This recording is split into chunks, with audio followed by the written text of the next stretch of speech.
match in this preseason. Now, the Cowboys quarterback is still working his way back from a shoulder strain at the start of training camp. The Cowboys hope to get Dak some work in the preseason, so his first action would not be in the season opener against the defending champ Bucs. But it's looking like that ain't gonna happen. So, Sel, talk to me, big dog. What is your level of concern for Dak heading into Week 1 against the defending champ Bucs? I have no concerns for Dak going into Week 1 versus the Bucs. I have concerns for the Dallas Cowboys going in Week 1 versus the Bucs because they're playing the champions. And not just the champions that returned every single starter from a championship team. We haven't seen that since the late 70s with the Pittsburgh Steelers. So, no concern with Dak and his health issues. Think about it. If Dak is out there Week 1, Dak is ready to go.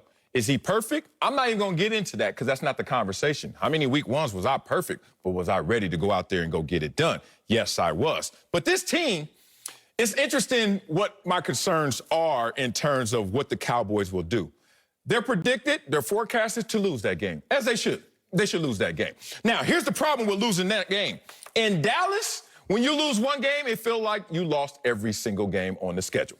0-1 is the same in Dallas as 0-16. Everybody's going to be like, oh, the sky is falling. The Dallas Cowboys, we told you so. Wait a minute. They're playing the champions that returned everyone. It doesn't matter. This team was supposed to be good this year. They couldn't. And they're 0-1. So it's going to get exaggerated. It's going to get amplified, the negative, but also the positive.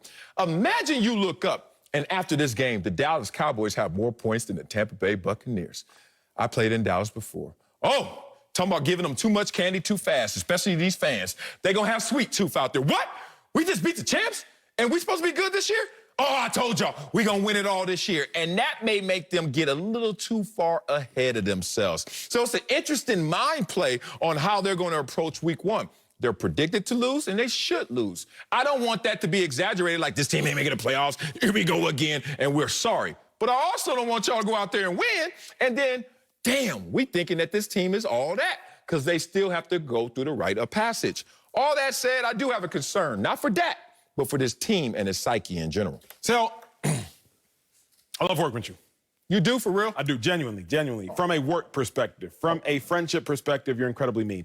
From a work perspective, I love working with you. Why? Because it keeps me on my toes, my P's, my Q's. I make sure my I's are dotted, my T's are crossed. You said something, several things that I caught. What Marcellus Wiley just tried to do to me and to you all was lower the bar of the Cowboys. They're going to lose. Of course they're going to lose. Well, they should lose. Well, Vegas. Lower the bar for the Cowboys so that when they lose, we can just act like it's not a big deal. They weren't supposed to win. And if they win, oh, my God.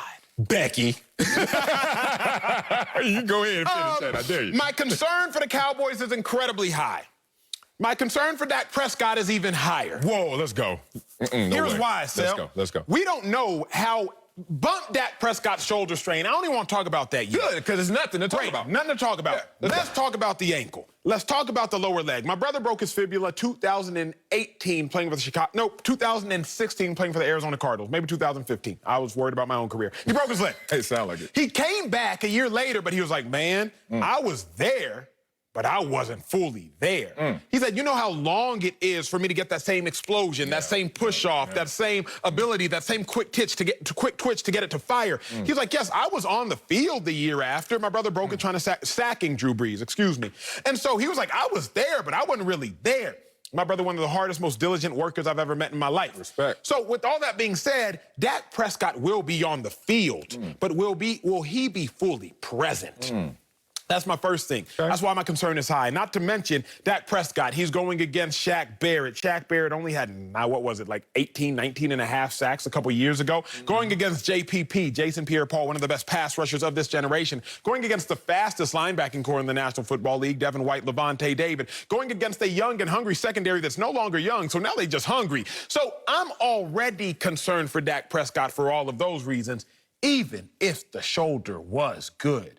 But let's say, let's say that the shoulder's not good. Let's just say that, the man who hasn't practiced all preseason, the man who hasn't played a preseason game, let's just say, for the sake of conversation, that the same shoulder that's kept him from playing in the preseason and practicing in the preseason isn't fully healthy. Now, You got to go up there and try to go blow for blow with the greatest quarterback of all time and probably 3 Hall of Famers in his receiving corps. Gronkowski, Antonio Brown, and Mike Evans. Whole lot of. You got to go against all that talent. So now, Dak, you haven't thrown more than 30 passes in a 2-hour period, because during practice you probably haven't. And now you got to come out and throw 35 to 40 passes in that game 1.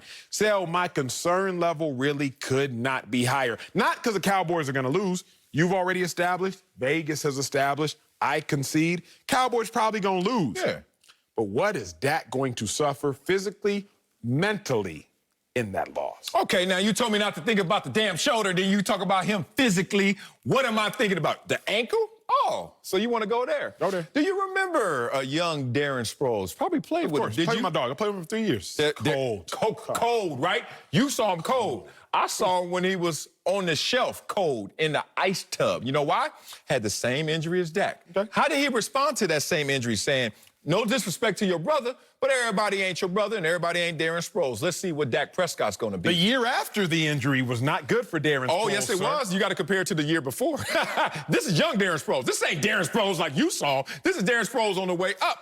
3 times more receptions, 4 times more rushes, and 3 times more touchdowns the year after injury before the year before injury. Now, these are all small numbers compared to Darren Sproles, fully mature. Yeah. But we're comparing him to himself. We're saying that he was able to increase his workload and production post-injury. I remember when it happened, reading about it. I remember when it happened, to seeing how he was going to respond. Why? Because he was on my squad, San Diego Chargers. Respect to that. He responded. Dak Prescott will respond. You told me not to talk about the shoulder.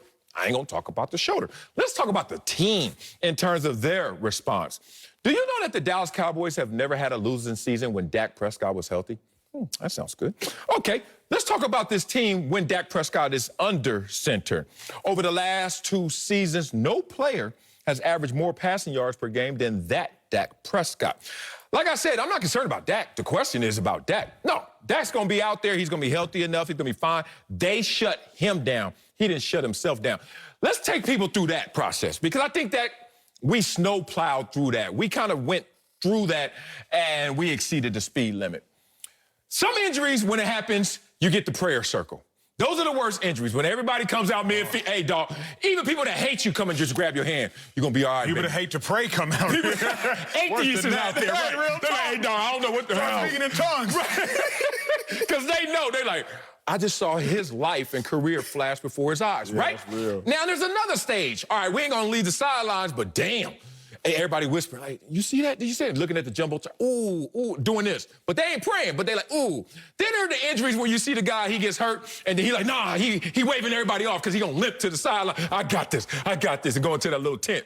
Man, stay down. All right, so then there's also the injury where you stay there and the medic comes out. Then there are the injuries where it's like, coach like, why you ain't in? And you're like, oh, no, the trainers got me, and they talking through it. Dak Prescott had an acute injury. I mean, an injury that shut it down, prayer circle, atheist, everything, right? Respect. Now, Dak Prescott's in a place where he's like, y'all can leave that behind. That has nothing to do with what I'm dealing with right now. Because what I'm dealing with right now is not a prayer circle injury. It's a shoulder strain that my coach told me, hey, man, stop throwing the football. Why? The Texas Rangers said to stop. What do you mean the Texas Rangers? Shut up, coach. No, I'm for real. Shut it down. What you say? Shut it down.